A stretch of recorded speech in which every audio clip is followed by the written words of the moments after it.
एक चीज़ मैंने figure out कर ली है, लाइफ में बड़ी बड़ी चीज़ें खुशियाँ नहीं देती हैं। दिन की छोटी छोटी छोटी चीज़ एक्चुअली आपको हैप्पी रखती हैं और आपको रियलाइज़ भी नहीं होता है। आप एक बड़ी चीज़ के लिए लगे रहते हो, इरिटेटेड फ्रस्ट्रेटेड लगे हुए हो, मिल भी जाएगी कभी आउट ऑफ नोवेयर, तब भी पता नहीं चलेगा अच्छा हो गया ये। हर दिन खुश रहो और बहुत ज़्यादा मेहनत नहीं मांगता है बॉस। एक काम करो, सिंपल सा 1 वीक चैलेंज फॉलो करो, हैप्पीनेस वाला। पहले दिन क्या करना है? पहले दिन फैमिली के साथ टाइम स्पेंड करना है, सिबलिंग्स के साथ टाइम स्पेंड करना है, मे बी कुछ नहीं, जस्ट बैठे रहो, टीवी देखो साथ में। दूसरे दिन अपने कॉलेज फ्रेंड्स, स्कूल फ्रेंड्स, उनको कॉल करो, अपनी बेइज्जती कराओ, हेल्दी वाली, वो पुरानी बातें रिकॉल करो जहाँ पे तुम या तो शेर थे या गधे थे। तीसरे दिन अपनी एक्स को, अपनी गर्लफ्रेंड को या किसी और को कॉल करो, थोड़ी हेल्दी फ्लर्ट करो। चौथे दिन ड्रेस अप हो लाइक डैम गर्ल, और if you're a boy then James Bond. पाँचवें दिन मतलब एकदम एक्स्ट्रा सो, उठो ही मत बेड से, 1-2 घंटे एक्स्ट्रा सो। छठवें दिन eat your breakfast like king, बाहर जाओ, एकदम शानदार कुछ ऐसा करो। और 7वें दिन पार्टी करो यार, एक दिन तो बनती है वीक में। एंड बाय द वे, मैं भी कर रहा हूँ। लमसम 56% पॉपुलेशन हमारे देश की इज़ अंडर 30। जब मैं ये न्यूज़ सुनता हूँ कि बजट आया है और एकदम सीरियस बातें हो रही हैं, क्या लगता है इन पॉपुलेशन को फ़र्क भी पड़ता है बजट से ज़्यादा? क्या ये कमा भी इतना रहे हैं? क्योंकि मुझे तो लगता है शायद नहीं। क्योंकि पहले के टाइम में जैसे अपने फादर को ले लो या दादा को ले लो, उनकी रिस्पॉन्सिबिलिटी होती थी, शादी करानी है बहनों की, रिश्तेदारों की, और भी बहुत सारी चीज़ें। आज शायद उतना होता नहीं है, पर पड़ता है क्या फ़र्क? पड़ता है, जो लोअर मिडिल क्लास होता है ना, उसको पड़ता है। क्योंकि उसके लिए ना थोड़ा सा प्रॉफिट, थोड़ा सा लॉस, उससे बहुत कुछ हो जाता है। उसको ईएमआई भरनी है, उसको छोटी छोटी चीज़ें पूरी करनी है, बच्चे की स्कूल फीस देनी है, कभी कभार 5 महीने में एक बार मॉल में जाके पिक्चर देखनी है, बारबेक्यू में खाना खाना है। तो अगर थोड़ा पैसा बचेगा तभी तो करेगा। और किसको पड़ता है? और पड़ता है सुपर रिच को, क्योंकि इनके लिए ना मतलब समझ लो 3-4% ऊपर नीचे, मतलब करोड़ों का सिस्टम। हाँ भाई, ग्रोथ इंपॉर्टेंट होती है क्या?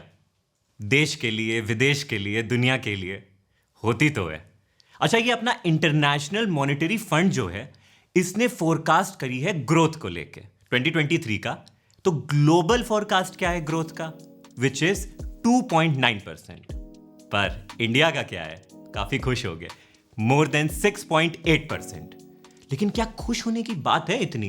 क्योंकि दुनिया तो बेटा गोल भी है और एक दूसरे से कनेक्टेड भी है। ग्लोबलाइजेशन का ज़माना है, तो वर्ल्ड में अगर एक्सपोर्ट मान लो फ्लैट हो गया तो ये भी तो सही नहीं है, ये भी तो इन्फ्लेशन लाएगा। अच्छा, इन्फ्लेशन को लेके इस रिपोर्ट में कहा गया है कि वेल बिहेव्ड रहने वाली है। पर भैया, मैं डरता हूँ ये डिमांड साइड इन्फ्लेशन से बिल्कुल भी नहीं। मैं डरता हूँ सप्लाई चेन डिसरप्शन से। क्योंकि रिसेंटली देखा गया है, जब फूड हो गया, मेडिसिन हो गया, एसेंशियल गुड्स हो गए, इसकी सप्लाई में दिक्कत आती है, तब भी प्रॉब्लम आती है, तब भी इन्फ्लेशन आता है। अच्छा, बाय द वे, हमारी गवर्नमेंट क्या कर रही है? ये जो बजट आया है, यूथ के लिए क्या किया? क्योंकि 65% ऑफ द पॉपुलेशन जो है हमारी, that is less than 35 years of age. इनके लिए कुछ तो अच्छा किया होगा। चलो पता करते हैं। तो कौन कितना पर्सनल टैक्स भरेगा? देखो, जो 6 करोड़ तक कमा रहा है वो भरेगा टैक्स 2 करोड़ के आसपास का। जो 60 लाख कमा रहा है वो भरेगा टैक्स 15 लाख के आसपास का। जो 25 लाख कमा रहा है वो भरेगा टैक्स 4.5 लाख के आसपास का। और जो 10 लाख कमा रहा है वो भरेगा टैक्स 54,000 के आसपास का। और जो, यहां पे ट्विस्ट है, और जो 7 लाख रुपए कमा रहा है वो कितना टैक्स भरेगा? 0, नो टैक्स एट ऑल। तो बस वो चिल करे, फन करे। देखो, इस बार की टैक्स रिजीम ऐसी बनाई गई है कि कंज्यूमर्स के हाथ में ज्यादा पैसे आए, और जब उसके पास ज्यादा पैसे आएंगे तो वो स्पेंड करेगा तो डिमांड आएगी तो इकोनॉमी बूस्ट होगी। बट लॉन्ग टर्म में देखो तो शायद सही नहीं है, क्योंकि आइडियली कोई भी आदमी इन्वेस्ट करता है टैक्स सेविंग स्कीम्स में, ताकि उसको बेनिफिट मिले, एग्जेम्पशन मिले, डिडक्शन मिले। जैसे कि समझ लो वो स्कीम्स, लाइफ इंश्योरेंस पॉलिसी जहाँ पे 80C लगता है, जहाँ पे आपको टैक्स बेनिफिट्स मिलते हैं। तो इसी बहाने आपकी आदत रहती है कि चलो मैं इन्वेस्ट करूंगा, मेरी सेविंग्स भी होगी, और लॉन्ग टर्म में आपको फायदा होता है। बट अब एक यूथ जिसकी ऑलरेडी सेविंग की आदत नहीं होती है, वो कहेगा कोई बात नहीं, स्पेंड करते हैं। तो जहां वो उसकी पुरानी आदत थी कि चलो थोड़ा थोड़ा मैं डालता रहता हूं, मुझे टैक्स बेनिफिट मिलेगा, अब वो ऐसा सोचेगा ही नहीं। तो ये सही नहीं है। अमीरों को कोई दिक्कत नहीं है, उनका इससे कुछ भी फर्क नहीं पड़ता है, बट सेविंग्स की आदत तो डलवानी चाहिए ना। अरे यार लाइफ इंश्योरेंस कंपनी के शेयर गिर गए बाय मोर देन 8 to 11%। अब ये तो अच्छी बात नहीं है। क्यों हुआ? क्योंकि क्या रूल आ गया है ना नया वाला, कि जो लाइफ इंश्योरेंस पॉलिसीज होती हैं, अगर उस पे प्रीमियम 5 लाख से ऊपर का मिल रहा है किसी को, तो वो टैक्सेबल होगा। भैया लाइफ इंश्योरेंस पॉलिसी ली से ले जाती थी कि टैक्स वैक्स ना भरना पड़े, पर अब होगा। बट हाँ, गुड न्यूज़ उनके लिए कि ये यूलिप वाले स्कीम्स में नहीं लगेगा। दूसरा किसी की डेथ हुई और उस पर प्रीमियम मिला, उस पर भी नहीं लगेगा। बट बॉस, मतलब ये क्या सही गलत आई डोंट नो, क्यों लगा दिया? 33% इंक्रीज इन कैपेक्स स्पेंडिंग, मतलब कि कैपिटल स्पेंडिंग अलोकेशन जो हुआ है that is of more than 10 lakh crore rupees. अब ये कैपिटल स्पेंडिंग किस चीज के लिए?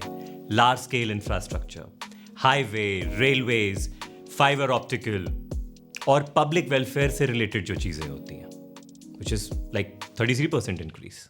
Defense budget pegged at rupees 5.93 lakh crore, an increase of 12.95%. Ministry of Science and Technology has received an allocation of rupees 16,361 crore, an increase of 15% compared with previous year. Department of Space gets 8% less at 12,500 crore rupees. 15,000 crores to be spent on development of tribals.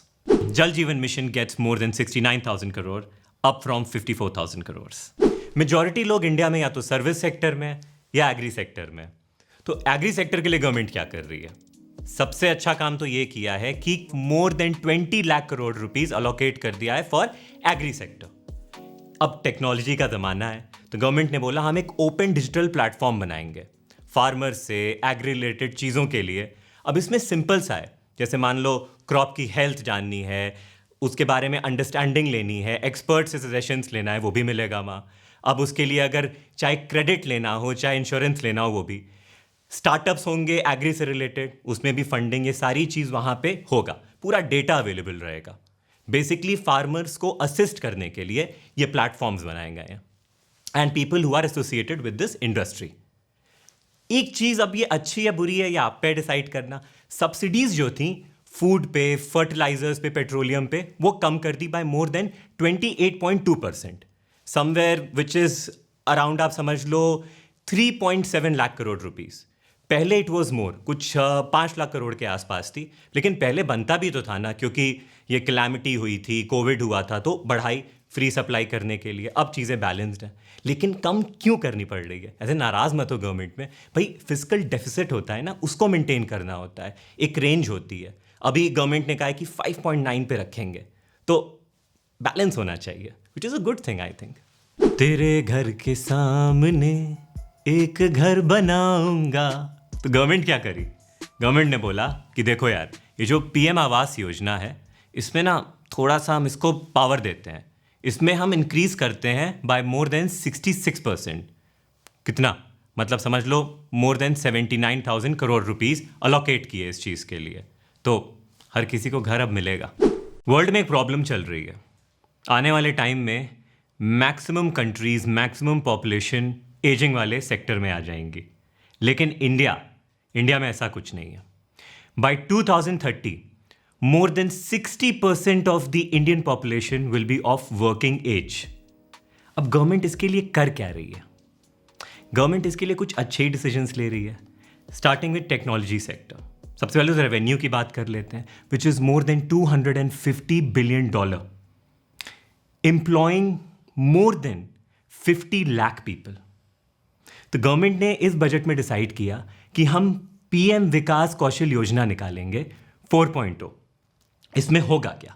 इसमें youth को training दी जाएगी, during job training दी जाएगी। उसमें youth को ये करना होगा कि बस कोर्सेज आप लो, जैसे कि एआई हो गया, कोडिंग हो गया, 3D प्रिंटिंग हो गया, ड्रोन्स हो गई, प्रॉपर ट्रेनिंग दी जाएगी, क्योंकि आने वाले टाइम में यही सारी चीज़ें तो एकदम नॉर्मल होने वाली हैं।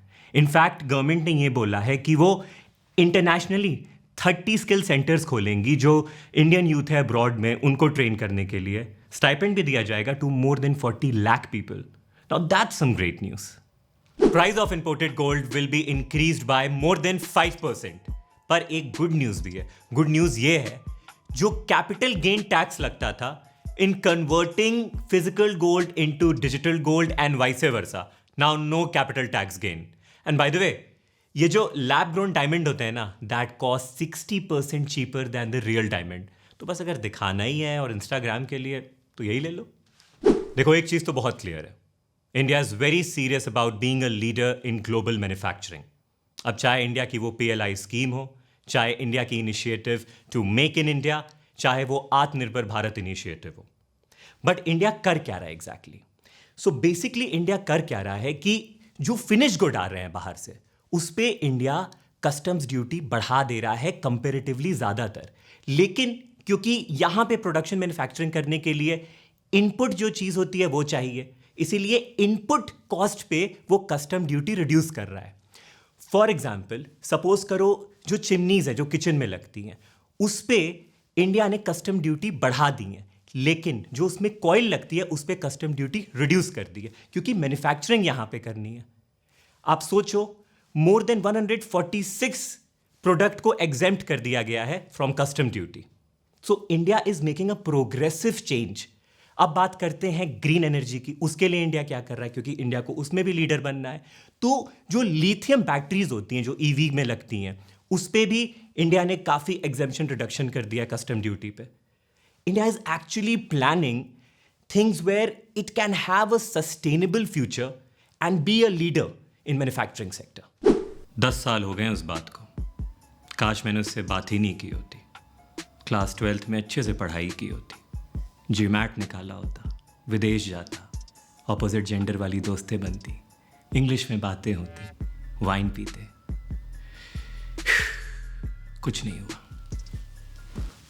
पता है, इंडिया की ग्रोथ स्टोरी को देख के ऐसा लगता है कि अगर इंडिया की नॉमिनल GDP ग्रोथ रेट रहेगी ऑफ जस्ट 11 to 12%, तो हमारा जो सेंसेक्स है आने वाले 10 साल में हो जाएगा 2 लाख। आइडियली 50,000 के रेंज में रहता है, अभी कुछ 59,000 के रेंज में चल रहा होगा। समझ रहे हो इंडिया कितना ग्रो कर रहा है? पैसे लगा दो। आज के ज़माने में लोगों को पिक्चर हॉल तक लाना इज़ वेरी डिफिकल्ट। सबके बस की बात नहीं है, बट शाहरुख खान सर के बस की तो है। 700 करोड़ वर्ल्ड वाइड कमा ली पठान ने, which is just wonderful. Bollywood after all finally जाके रिवैम्प हुआ है, अपना कमबैक किया है। बट एक ट्रेंड नोटिस करो कि आज की डेट में बॉलीवुड भी हॉलीवुड वाला मॉडल फॉलो कर रहा है। जैसे कि एक सिस्टम नहीं होता है, जैसे उनका एवेंजर्स है तो पिक्चर आ रही हैं, एक पूरा यूनिवर्स क्रिएट किया, मार्वल एक यूनिवर्स क्रिएट किया, एवटार एक पूरा यूनिवर्स क्रिएट हो रहा है। उसी तरीके से पठान, एक था टाइगर, एक स्पाई यूनिवर्स क्रिएट कर रहे हैं और इस पे लाते रहेंगे। ब्रह्मास्त्र में भी आपको रियलाइज हुआ they are also creating a universe. Rohit Shetty की फिल्में ले लो, Singham, Simmba, creating a universe. So I think stars तो चाहिए ही चाहिए आज की डेट में, बट एक प्रॉपर अब यूनिवर्स जो क्रिएट कर रहे हैं ये लोग, it is a much much much needed thing, और सही हो रहा है।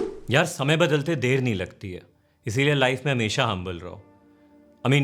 अदानी का सुना ही होगा क्या हुआ, मार्केट शेयर गिर गया बाय मोर देन 76%।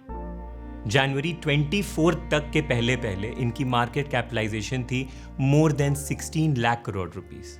लेकिन हिंडनबर्ग की एक रिपोर्ट आई और उसके बाद पूरा मार्केट शैटर्ड। आज की डेट में मार्केट कैपिटलाइजेशन है अदानी की less than 10 lakh crore rupees और गिरती जा रही है। अब हमारी इकोनॉमी में इंडिया के लिए अदानी तो बहुत बड़ा रोल प्ले करता है, बहुत बड़ा ग्रुप है। उसके गिरने का मतलब बहुत लोगों का नुकसान। आई होप सिचुएशन अच्छे से सॉर्ट हो जाए एंड चीज़ें पॉजिटिव ही निकल कर आए। इंडिया और पाकिस्तान के रिलेशनशिप ठीक होते दिख नहीं रहे। अभी फिर से एक इशू आ गया है जो हमेशा चलता रहता है, बट इस बार ना कुछ ज़्यादा ही पावर में आ गया है। That is Indus water treaty 1960। इसमें हुआ क्या, वर्ल्ड बैंक की कमिटी बैठी, उसने बोला कि ये जो हिमालय से 6 रिवर्स निकलती हैं, ईस्टर्न जाएगी इंडिया के कंट्रोल में और वेस्टर्न जाएगी पाकिस्तान के कंट्रोल में। पर हाँ, इंडिया अगर चाहे तो वेस्टर्न रिवर यूज़ कर सकता है अपने हाइडल प्रोजेक्ट्स के लिए, डैम के लिए, electricity generation, power generation, domestic agri use वगैरह वगैरह, up to a limit with the approval. Pakistan ने बोला कि देखो, अब ये जो डैम बन रही है जम्मू एंड कश्मीर में, जो बना रहा है इंडिया, ये हम नहीं अलाउ कर सकते हैं क्योंकि ये कहीं वाटर की स्टोरेज कर सकता है। I think the name is Kishan Ganga. अब ये बात पहुंच गई है वर्ल्ड कोर्ट में आर्बिट्रेशन के लिए. नाउ लेट्स सी किसके फेवर में केस जाता है. बट आई थिंक ऐसी इंडिया और पाकिस्तान के रिलेशनशिप अच्छे नहीं चल रहे हैं. उसके ऊपर से अभी ये हो गया. It's not good for our country. सुनो, आज डिनर में थोड़ा प्रोटीन और थोड़ा कार्ब्स और थोड़ा सा फाइबर, थोड़ी सी ग्रीन वेजिटेबल और थोड़े से बॉइल्ड चिकन, और उसके बाद फ्लर्ट करके सो जाना. बाय.